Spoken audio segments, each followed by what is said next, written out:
Have you ever wondered what happens when the quiet one in the room finally decides to speak through actions, not words? My name is Matteo Polo. I'm 45 years old, and I spent over 2 decades building a construction empire that bore my family's name. I didn't ask for recognition. I didn't care about titles. While others held meetings, I laid the bricks literally. I was the first one on site and the last one to leave. I negotiated supplier contracts by handshakes and solved client problems with grit, not spreadsheets. But when my father passed, I sat across from his lawyer and watched my stepmother smile as everything I built was handed to my stepbrother, Tomas, a man who had never picked up a hammer, yet somehow inherited the entire company. I didn't yell. I didn't argue. I simply stood up, shook hands, and walked away. Because they thought I was just a builder. What they didn't realize was that I had been preparing something far stronger than revenge. If you've ever been overlooked, underestimated, or cut out of something you gave your life to stay with me, this story is for you. And if it resonates, drop a comment, like the video, and subscribe. Let's build something better together. For 23 years, I lived by a simple rhythm: wake up before dawn, lace up my boots, and drive to whichever job site needed me most. I was never the man behind the boardroom table. I was the man in the dirt, walking the foundation lines, checking rebar placement, listening to foremen and crews before they even clocked in. That was how Polo Construction Group became the most trusted name in our region. Not because we had the slickest presentations or the flashiest website, but because when a project fell behind, I was the one pouring concrete at midnight. When suppliers hesitated, I was the one who showed up to their offices and promised, no proved, we'd deliver. I never asked for glory. That was never my style. My father, Ernesto Polo, founded the company after immigrating from Argentina with nothing but a worn tool belt and a stubborn belief in hard work. He started with decks and driveways. I helped him expand into subdivisions and city contracts. While other sons were off chasing dreams or posting about legacy, I was building it brick by brick, steel beam by steel beam. But everything changed the day I walked into the lawyer's office after Dad's funeral. The room smelled like polished wood and cold betrayal. My stepmother Cheryl sat beside her son Tomas, the golden boy with the MBA, and no calluses on his hands. When the attorney slid the folder across the table and started reading the terms of the will, I felt the ground shift under me, not literally like the soil we stabilized on job sites, but in a deeper personal way. According to the will, the company would go entirely to Tomas. The name, the accounts, the equipment, the staff, everything. There was a small trust set aside for me, a gesture really, but no seat at the table, no equity, no voice. Cheryl didn't gloat. She didn't need to. Her silence was heavier than any smirk. And Tomas, well, he gave me a firm nod as if we'd just completed a business transaction, as if this was fair. I didn't argue. I didn't raise my voice. I stood, buttoned my jacket, and thanked the lawyer for his time. Because if there's one thing construction teaches you, it's that the structure doesn't fail in the storm. It fails when the foundation is weak. As I walked out of that office past the people who thought they had taken everything from me, I wasn't thinking about revenge. I was thinking about blueprints, not the kind on paper, the kind that lived in my head, the ones I'd been drafting for years in silence. They thought the story ended in that boardroom. But for me, that's where it finally began.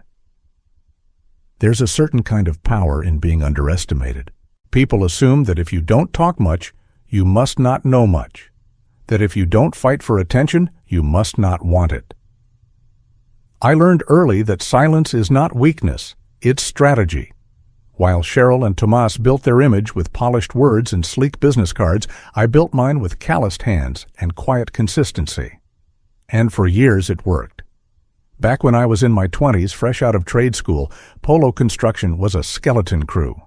We had 3 old trucks, 1 rusted backhoe, and more unpaid invoices than contracts. My father had passion and experience, but he struggled with negotiations and timelines. He didn't trust outsiders. That's where I came in. I wasn't just swinging a hammer, I was watching learning. I studied the way suppliers negotiated, the way city inspectors worked, the way crews operated under pressure. I never said much, but I remembered everything. When a roofing contractor bailed on us mid-project during the rainy season, I didn't panic. I called in a favor-rented tarps overnight and spent 2 days personally sealing the structure until we found a replacement. When a client's financing hit a snag, I extended our timeline off the books and we finished the job anyway. That client later brought us 5 more. Over time, those little decisions stacked up like bricks. We went from neighborhood remodels to full-scale residential developments. I forged relationships with every concrete supplier in the county. I knew which project managers could lead in a storm and which ones would fold.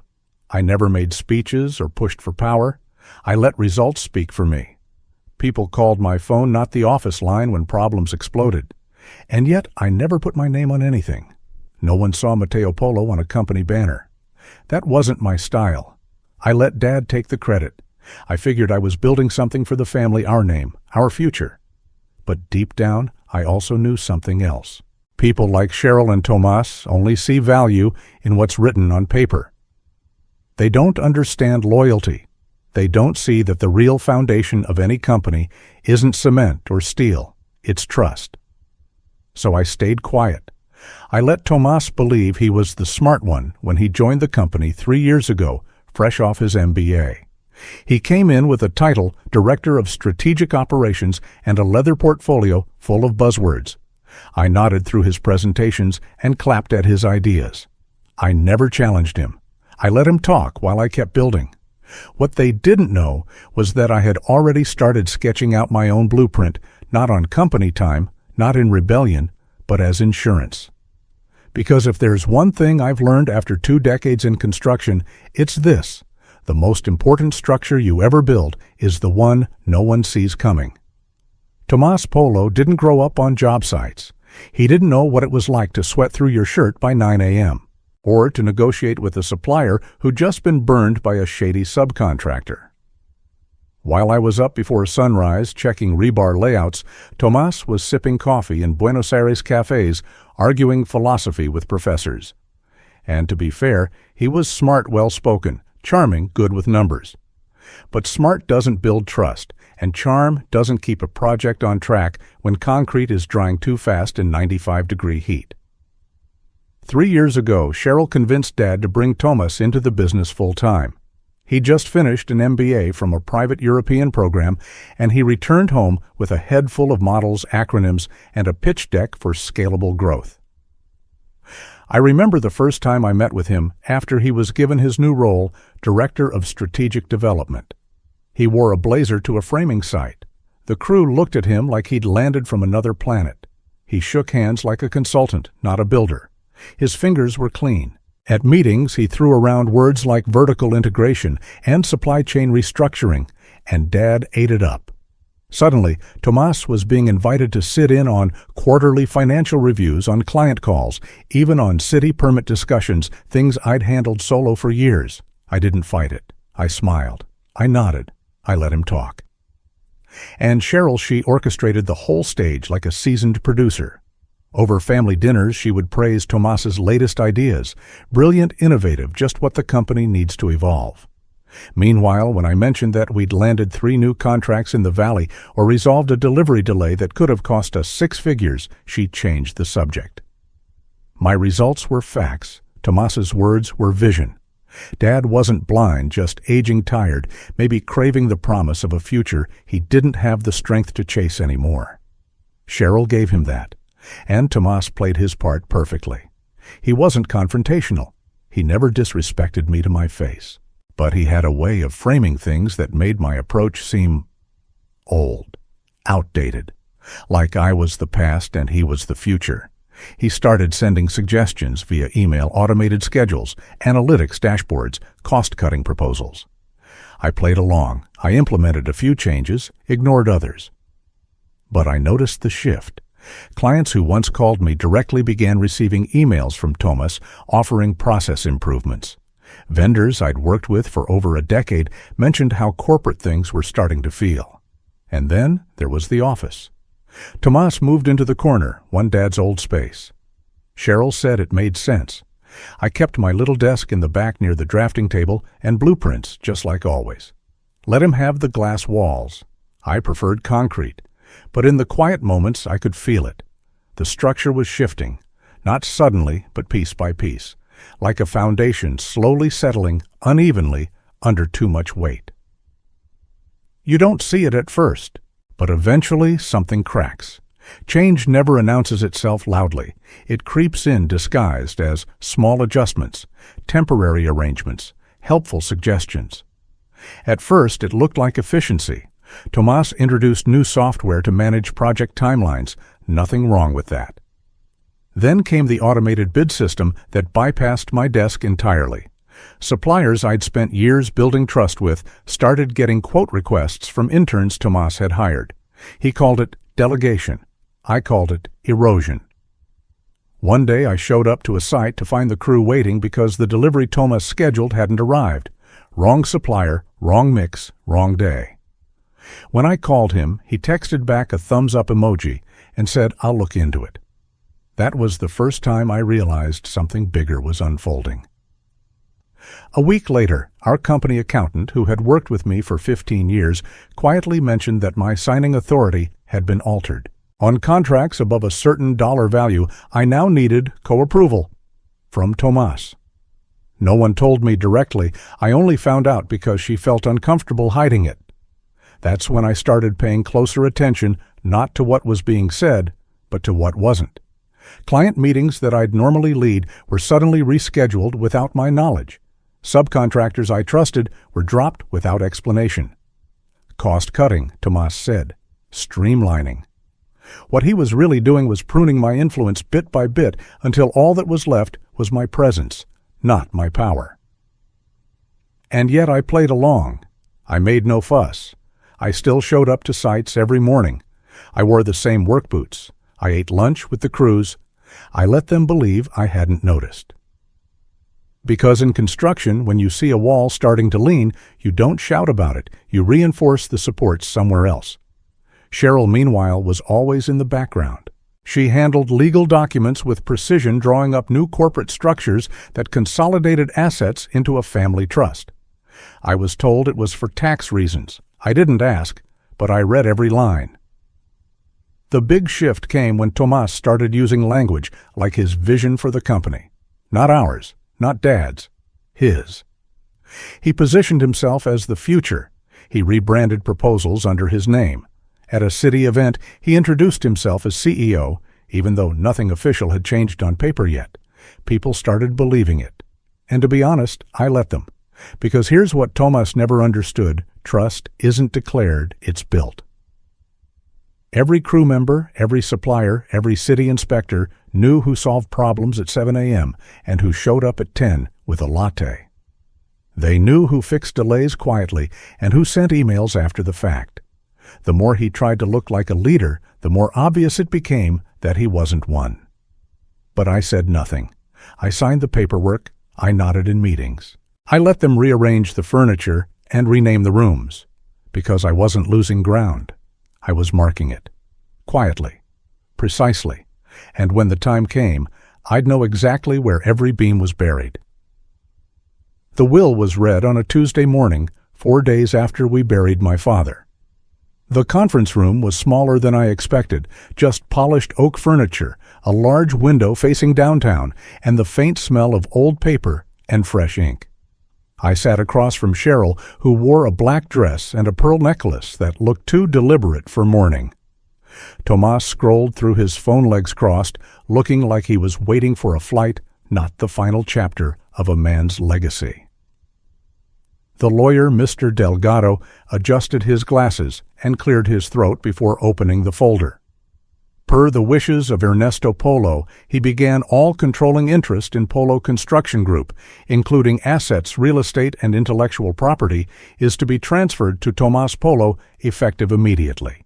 I didn't react, not externally. But inside it felt like scaffolding had collapsed on top of my lungs. I had expected something twisted, maybe a 50-50 split, maybe a shared leadership structure. But not this. Not total erasure. A trust fund was mentioned, a payout over 10 years for Mateo Polo in gratitude for his years of service. It sounded like something you'd give a loyal employee after downsizing, not a son, not the man who kept the company afloat for 2 decades. Tomas looked up briefly. He didn't smile, but he didn't look surprised either. Cheryl dabbed her eyes with a tissue, though not a single tear had fallen. Mr. Delgado offered his condolences and asked if I had any questions. I didn't. I stood, shook the lawyer's hand, and thanked him for his time. My voice was steady. My hands didn't tremble. That surprised me. I thought they would. As I walked out of the room, Cheryl whispered, just loud enough for me to hear, "Your father only wanted what was best for the company, Mateo." I didn't turn around. I didn't give her the satisfaction. In the elevator, I stared at my reflection. Dust-stained boots, rolled-up sleeves, crow's feet around tired eyes. This wasn't just about business. It was about identity. For 23 years, I wasn't just building homes or office parks. I was building something I believed I'd someday pass on shape with my own vision, give to a son or apprentice who believed in the same values. And in one clean sentence, that belief had been stripped away. But here's the thing about loss: it clarifies. On the drive home, I didn't think about lawyers or equity or even revenge. I thought about blueprints, not the ones we filed at the city permit office. The ones I'd been sketching quietly for years, ideas for something different. A new kind of company. One that didn't need a family name on the sign to mean something. One that couldn't be taken away with the stroke of a pen. That day, I didn't lose everything. I just saw clearly for the first time what I never truly had, and what I still could build. The house was quiet that night, too quiet.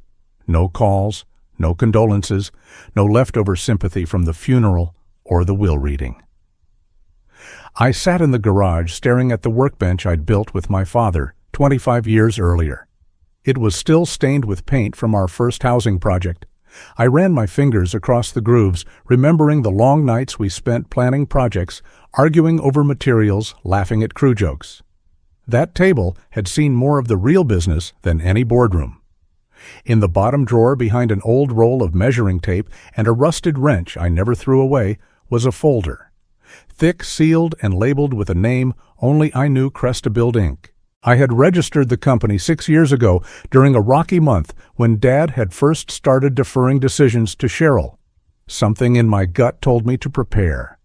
I filed the paperwork, set up a tax ID, even opened a separate P.O. box. But I never used it. I wasn't ready to walk away from Polo Construction back then. I still believed I'd earned my seat the honest way.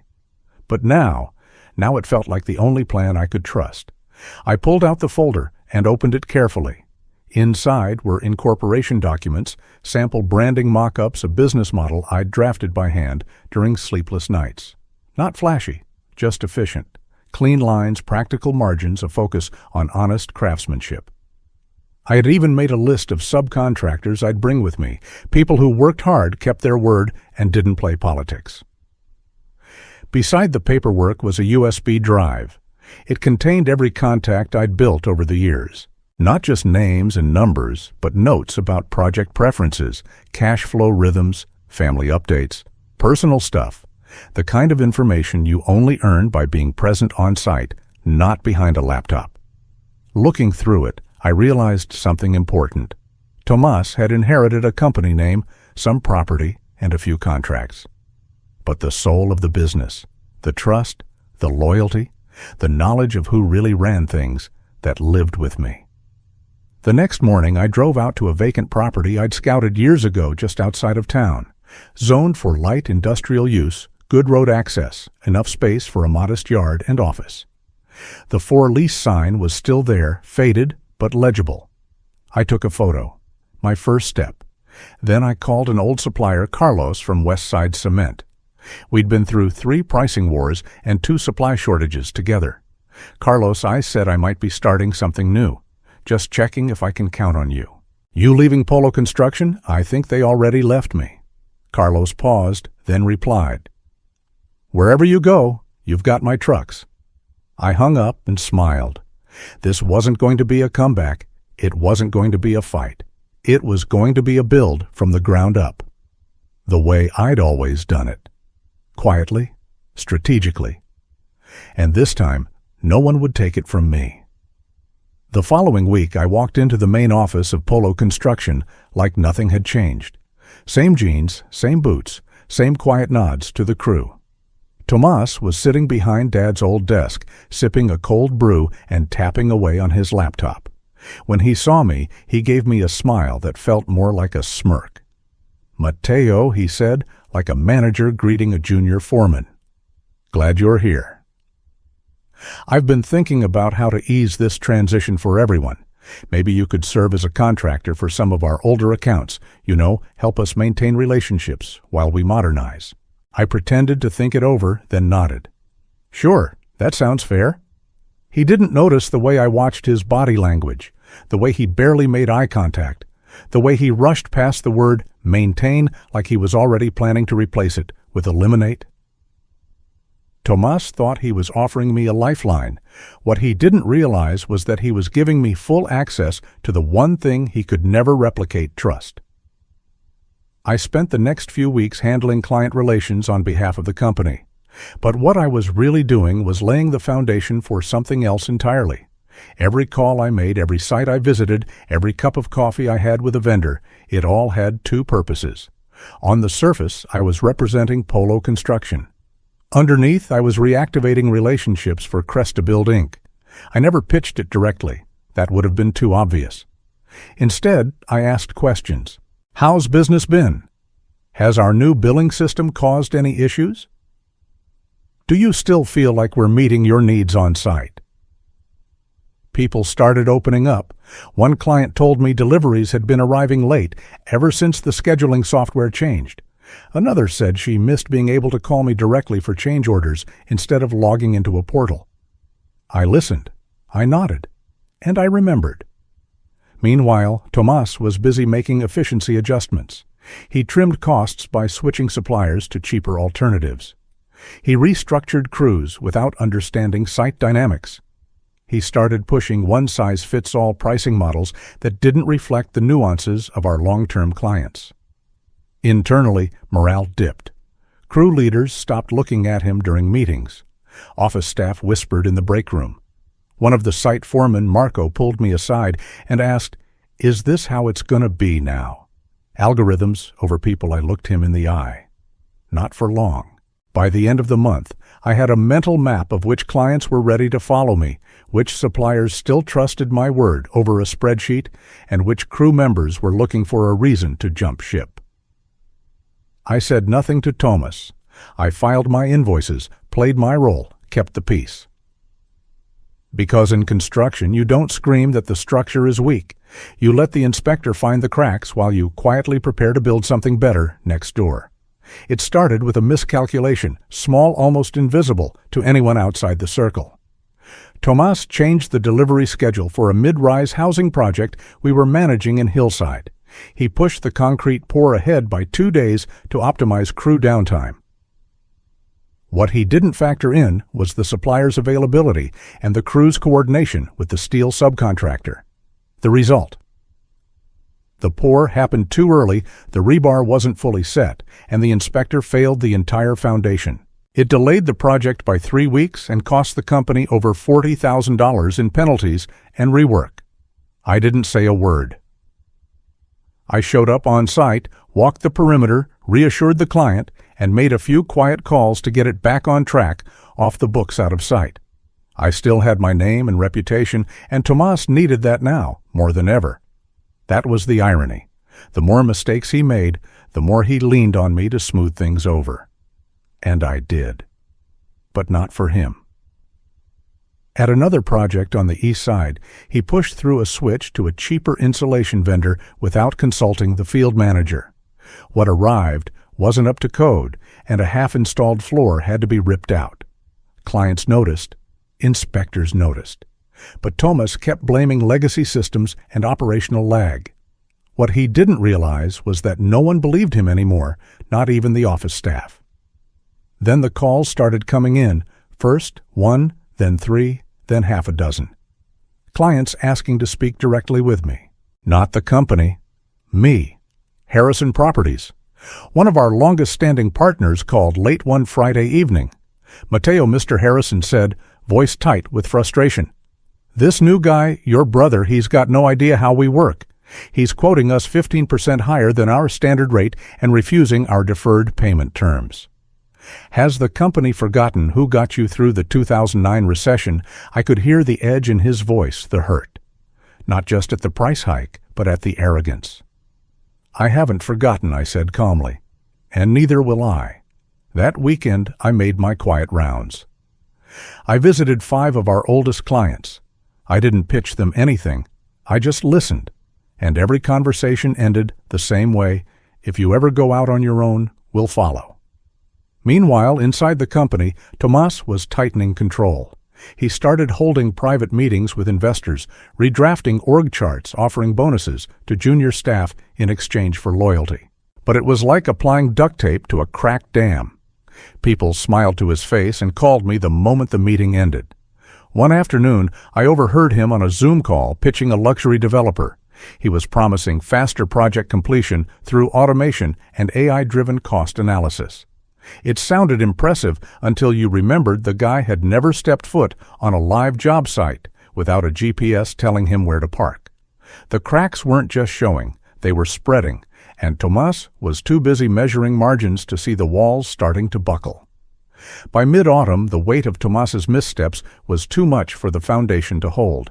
It began with whispers, suppliers complaining about unpaid invoices, crew leaders asking whether payroll would be late again, clients calling me directly to say they were pulling out of contracts. But for Tomas, the truth didn't hit until the numbers stopped moving upward. One Monday morning, I got a call from our equipment leasing company. They hadn't received payment for 2 consecutive months. I knew exactly what that meant: repossession. Sure enough, 2 days later, a flatbed rolled into our north yard and hauled away one of our 2 cranes. Tomas tried to spin it as an asset restructuring strategy in front of the staff. No one bought it. They didn't need a spreadsheet to understand what was happening. They could feel the panic in the silence.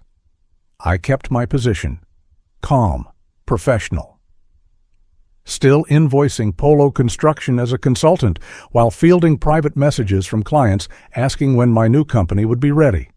They didn't want to deal with Tomas anymore. They just didn't know how to leave without disrupting their projects. That's when I gave them an option. I offered a quiet transition. I would manage their contracts personally under Crestabuild Inc., still honoring their original terms, rate schedules, crews. All they had to do was sign a new agreement. No meetings, no announcements. Just a handshake and a document. Within 2 weeks, 70% of our active clients made the switch. Some didn't even tell Tomas, they just stopped replying to his emails and started replying to mine. Tomas noticed the revenue dip immediately. He tried blaming the billing team, then the software, then even the weather. But when the internal projections showed a 60% drop in projected Q4 earnings, panic finally replaced arrogance.